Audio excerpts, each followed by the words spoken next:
nafa jumambala cidenya na ti hadisa do kono ako rakata li fajr khairu min ad-dunya wa ma fiha ako rakata li fajri fasamantiam mimbala ko kausa ni jiyana kono na pembe una na ciden kadisa kono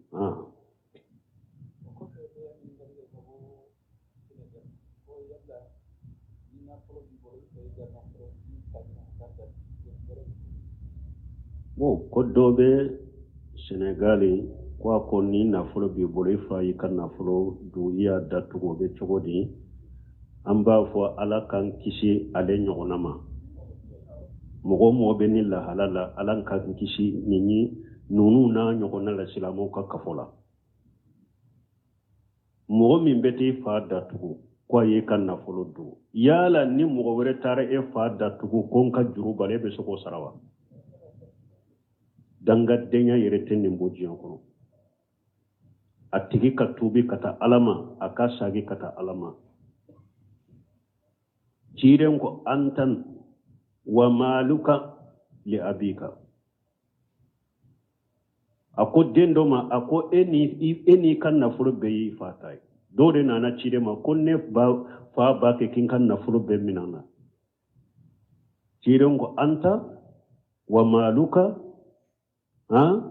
liabika ako eni kanna fulo beyi fatai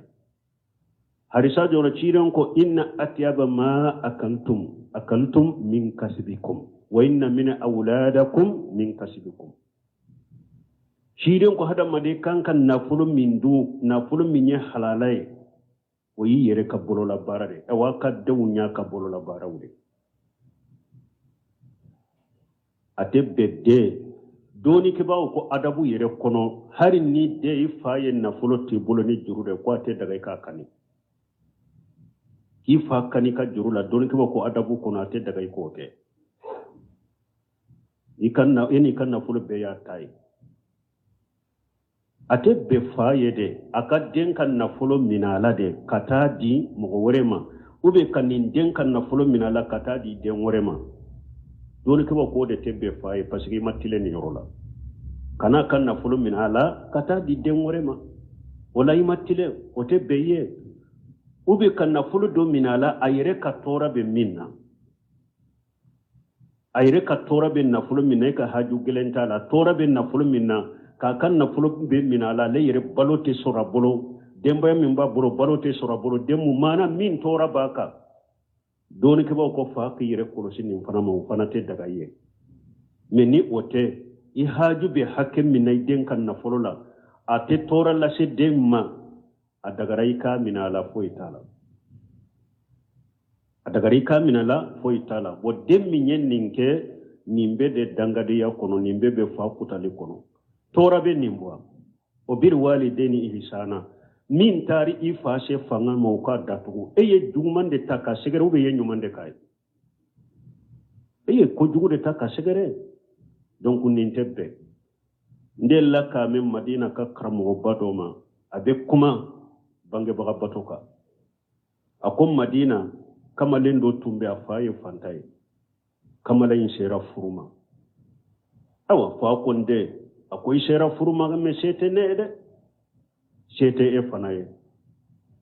den kuma sira be wori nyini doni ku fara nyogon kan parce que sete en faye min ni nyere ye furuna furo soro be muso furu aye munu fara nyogon kan u shera i reali wa muba dondo la fa na na jo den ka konde bi wori ko be nela de fuy de tembolo wori ko be na de gumbira akon fa wori ko bila ko den wuli la kata ka sokono akawa mugami aya doni nyini ko be muso furnai atarawa mugata anana fama kon fa ni fule nimmina ni ko wori ko bila komi eko sete ka muso nyini nyere tumbake kanunu fara nyon ka kon ka muso furu fa nyeji bora akunde ntese kanunu mina ila ninko nintese kanunu mina aye akon fa ibu mina de eku mina eki makodela nuwe ayu do fa tege fa nyaji bora aye do kai wotile sabana akom madina che do be ale ka tereke na folo batigi doye na folo batigi nye invitation do ke tereke intarai aw ako terike man ne yesi sote do ya dayele barada do dayele comme aw be mogo do be danna ya manyini ni min be se ka barake ngon fe terike in kwama akunni fanate danna ya ma do ni karasate dem minye wa mo indi afamu akunni te danna ya ma do ko bo ayo lase na politigima wiye barake ngon fe ayew ewa avansi folo min dama iriyali wa keme ani wa muba denye do so iriyali wa keme ani wa muba avansi folo min diramu ni fa datugu kama te dinu tudanu ni alama farika ima tubi dombe na dembe fana datugu ibe juru do togomi abe saro togo de la koy atiya buni salim abe bange baga batula e bange baga kutala do fo madina ko madina bolon kono ko be bu min kala madro ko dendo ana fa be nyogon koro dro kuma temina no nyogon te pa aya bo fa tilo koro dena na ka korula ya fa bugo ko bu min kala madro madina jandramu chefu mimbe o fana temeto abeta ka bara yoro la ka biro la ye jama jole so aye sira farana ko mumbe ko ninde ya fabugo ko ka fabugo jandarmu chefu nyamina ni a kulshi ka sama ko abeta na birola fa ko jandarmu ma konde akwa bila ko ka bila akwa bila jurude sarala akonni yero kele nyanyin fabugo yare ni yero kele nyanyin fabugo yare jurude sarala donc ala ka hakiman dama de ni ka jurubi fala e man ka hara kani janko kato datu danga de ya tabo na tigi matubi ka saga ko ala ni ala ma faraka dembe na datu ala kan kisi kantanga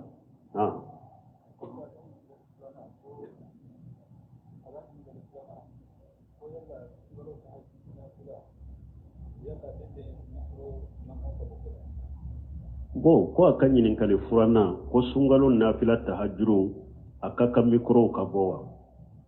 o anko dina ali hakko nyetugo dina nyuma ye minye fiongo fenye salli bangale munde ulu manka kala mikro la parce que doni kaba ko ebe salli ni misiri kono mogo de etake ka salli ni ki mogo ye salli munumbe bange ukam mikro kankada misiri kono na udela fo jumado ni mogo be chaya mogo be misiri kenema mikro be se ka bo kenema salli bangale una jumala meni ote salli to misiri kanka ni jama bebe misiri kono mikro kankada misiri kono na de la salli munumbe bange haro decision tara saudia misiri mikro ukenema mikro kana bo tahajjuru ni tarawihila ukato kono na de la parce que ni misiri wore baw kerefe misiru be nyogon sama ani fana mo munun ni ka so ni misiri ka surnugu ka su kono na sinogola na fila de ninye abu sugula banabagato be se ka soro muso korbo be se ka soro ube ni yoro ni doktoro so ka suru banabagato be doktoro so la abu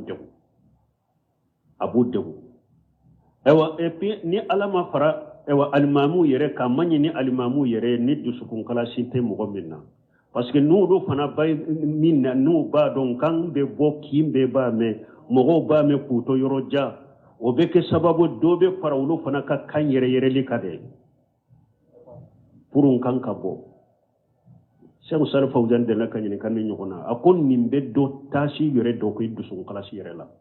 ki ka salli brajin na kasi bolo na ma ci bolo awa ni doni kaba yanni nan ko doni kaba ko alete fo menen ni saudiya ka doni kaba ulube kuma ni qur'ana ni sunna do de amdu ka kuma fo nin dungo tu bolo sukara borote ulu yelema ambulukute ulu yelema mobli diri mati ulu yelema du dira mata yelema du tere dira mata yelema anye milo mugadda moto ulu yelema alata chidenta ala fahamu salafu salih ulu kan yin kali jabite sini nden ni fo sinin kenen ba kontere fon kan nafa do kam ulu tatoye mais awunta bolo kuru ka dima bi yelema abi ka fatawa yelema sukaro be segi ka fatawa yelema sogo be segi ka fatawa yelema ambuluku be segi ka fatawa yelema aw be sin sulu ka kuma ka yawa talawunu fi din atalawunu awa uye min fo mufti uye min fo ya della ke munye ciden karisa sahale uko dondola ciden mbora anana kam misirila ube salli nimbe salli aba kam bangeni qur'ana nimbe salli aba kam bangeni qur'ana ciden ko kullukum yunaji rabbahu fala yujianna ahadukum bil qira'ati ciden ko akelen kelebe aba tigi ala de gundo nyonya akana nyugon toroni kalanye na cogo do la fala yujianna ahadukum bil qur'an akana nyugon toroni qur'ana kalanye ni hadisa be muwata kono imam na malika muwata hadisa inda abu dauda kono akelen kelebe bi tigala de gundo nyonya akana nyugon tonyo ni kalain kanye na cogo do la kana nyugon tonyo ni qur'ana yi ko ambe qur'ana de kala hari qur'ana te daga kam go toroni qur'ana yo wala min ye tarawihi nye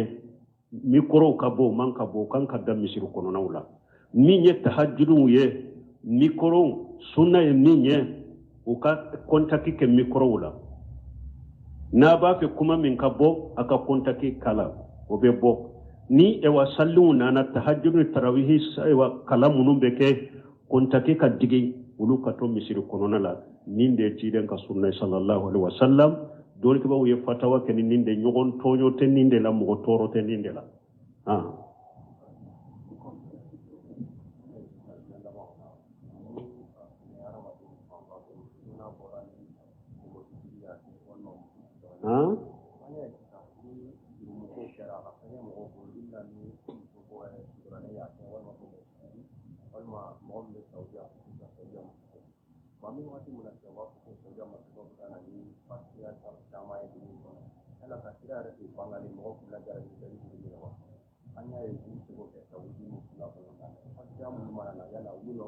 bon nu kuma nunun kajja ko mo do be ka kuma surunya doro ko do be saudi aka masaka wannan ko be na ne fashi rawne fewne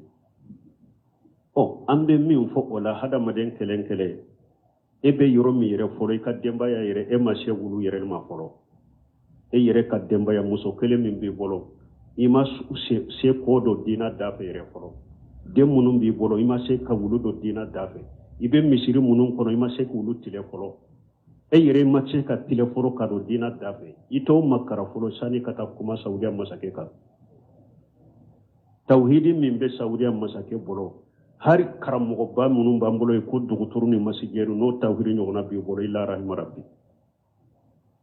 hari do abe kuma saudiya masake min yere be sisade ko ale be salafiya de ka ko salafiya ko ale be wasono de ale be ala delala ka le nyanama ka fatu salafiya de ka awa kuma wore ni fen wore take ale ka jamana kono ni tauhidi a sunna ala fahmu salaf salih ko lu ka bara bode ka fuka tusa au ka karamo yere masalafiya yere famu folo au ka karamo yere ka kutuba kala na yere aka wajuru kelo yere masalafiya yere famu folo alebe wasoni salafiya yi saudiya masake yere abe wasoni salafiya yi saudiya kam masake mimbe iye bidiya mogoye akumani fe imaso ibe bo min kalama ibe kasola iru farala alaka u boloya kaburtugo farala alaka shegu faralembe alaka au ka karamogo ko ona tabe kankanda de nyogon saudiya masake ite se ki idda bo flanka fu yakoro ite se ka bidia ke kene kale ka jamana la ate se ka ke ni be bidia min ke ba ke ka sokono de ka do wanyati la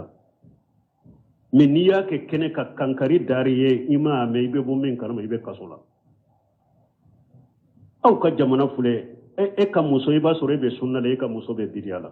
iden do be bidala e ma nya soro wulu la folo hada maden ka ke sabali bagay Sheikh Sal Fawzan yere be min fo amma aqulu ma fo kon na kasite de al kamalu lillah uma fo lu ma fo kunu dafalen de koy min min ye tauhidi koniye qur'ana sunna tauhidi islamiya sharia o bara be ke ulu bolo fo ite so bali folo uma fo dafalen de do me jiya yere mume saudiya masaka nyogona te saudiya nyogona te jiya kono amma fu dafalende do me nyogona te jiya kono ambe balo hak ambe nyanama ya minna sa saudiya nyogona te jiya kono unyogona te jiya kono tawhidi la unyogona te jiya kono sunna la unyogona te jiya kono sarafu katabolo la unyogona te jiya kono bato la ni yere korosi junubu unyogona te ni ambe ala deli nagasi munum bake kane ala kulu furake do de be wulu nyana bo ulu ka doni ke ba ko tem comme ulu te comme awu nyogode awu te sarafu tabolo ka te sunna yere do dongo do masake nani ni masake danga ani wulili masake no fe wulu na wude kelenya awu ye ulu ka masake unalili me uka karamo jumandala aya meula ne ute bara la ube bara ba de la masake ube kana kakani ka bara munu nyo ube bara ba ni ya utase ka fanga soro ko ube bara de la jiju koro ube bara ba de ro ka don ka ube bara ba de la jiju koro sina jiya bella halamina sisa jiya kafirina munafiqina bidiya mugoniya abesin konya tigina hasidi abenye silembe saudiya ma ni ya soro udesera ni ya yesisa udesera saudiya maseka bi foite ni tawhidite ibe tawhidi min ka fana numa abila foite se ku bi ni jiya tumbe se ka saudiya bi hari silama jamano be ka kafir fo ku bi mi tawhidi mun bu bolo ko sunna mi ala fahamu salafu salihin dugu tese ku bite ala kanu bi fana e wayi yere makara mo be saudi kama sa ku lagosi ku sapute ku lagosi ni ma tobe ka bola qiyama kiri be inu chere qiyama kene ka kiru be inu che yo mala qiyama do ibake ka jurbu ni doni de lasi yere ma ubake ka minke ube minka etaka o kawsiye siya tani fula alaka hakiman dama ko Sheikh Albani della ko defo nya ka kuma bila sitto ka ako munye mugo lasu kaw bila saudiya ma ad-dawlatul wahida jiya kono jamana kilem min be jiya kono la ilaha illa allah muhammad rasulullah nabu kadara fuka jiya kono wo kele munyaw bila wula jinya yere mume ka seben ka darapoka la ilaha illa allah muhammad rasulullah ku kelempe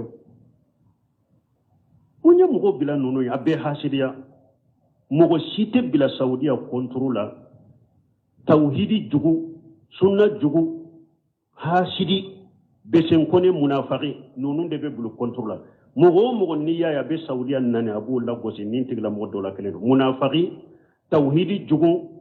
sunna jugu bidiya defa baga ani hasidi mogo be saudiya nanini nunun dola kelende iye munafiqi ube ye hasidi ube tauhidi ni sunna jugu ya bidu sukun kono ala kan kisi kantanga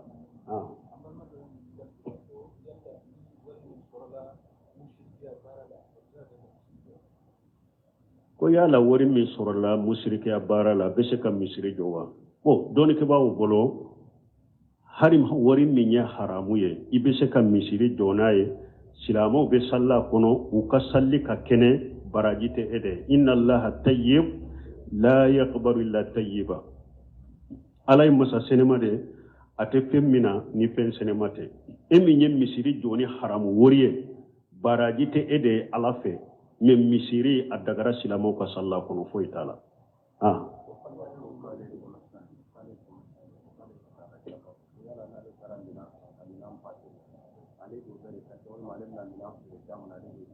bo ko mbalima kedo alembe wa komrasade ayem minanta piri minna ka pashe bo abode jate ube min do namno ode be jate minan tigu ka do ni eyem minan sayina na e kaba iye wori min do minala etato yetuguneu minan min be ka bitigi kono jakka wajibira minan indela ni jakka wajibira minan indela minan inde vareli be jate ka jakka bodo wori min do nala tede abaleri be minna jakka be minan yere de la sisa ni eye minan inta watande ebe jakka jate domi ibake ka minan fere watani duru de be jate ey minan ta wata ni eye wata in jakka bo minan fere la watani duru jakka borawa e ka worita ewa jakka wajibra minan yere de la ni jakka wajibra minan yere de la baleri de be jate jakka bodo ni atara watande ebe jakka jate domme ka jakka bo minan be fere watani durude ibe watani durude jatu ni ye minanta watan panade ebe jaka jate domi mina inkera mina mugo makotala akera mina agala na ibolo ebe jaka bo domi ba ke ka fere wa shegi yerede pour ka dobu ka perdela ebe wa shegi nde jate na valeri be har ni yata wata de ajigina valeri be wa shegi da be fere wa shegi de pour ki yere nyina la ebe wa shegi nde jate silamiya sariate bi mugo ka ate so mugo fana ka hakke kata ino fe fantaw ka hakke ta ino fe de mugo na be min do minan la jaka bo wakati na bo de jate ko jaka bo fantaw ka hakke bi no fe ha fantaw ka hakke bi no fe minan valeri de be jate ko jaka bo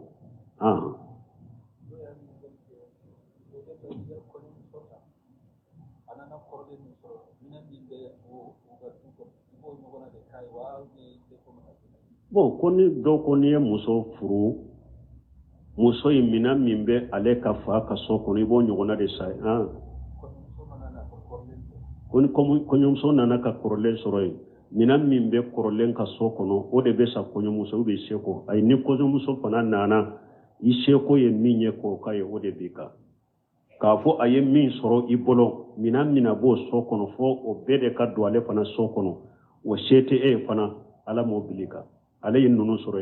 abe komi ale fana ka furuli na foro tarala atika ka nyogona di foroma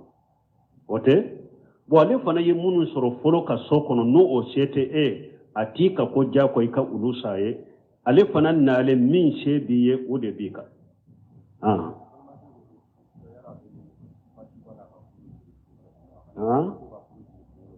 basi tala furu be siri sungalo kono furu be ke sungalo kono me sungalo tile de dro ini musabe mabo nyogona te se nyogona be su fi adda gara nyogonye furu be se ka siri sungalo kono furu be ke sungalo kono subhanakallahumma rabbana bihamdika ashhadu an la ilaha illa anta astaghfiruka wa atubu ilayk na fajuma mbala ciidenya na ta hadisa do kono akwara katal fajr khairu min ad-dunya wa ma fiha akwara katal fajri fasamantiam mimbala kwa kausa ni jiana kono na fembe una na ciiden karisa kono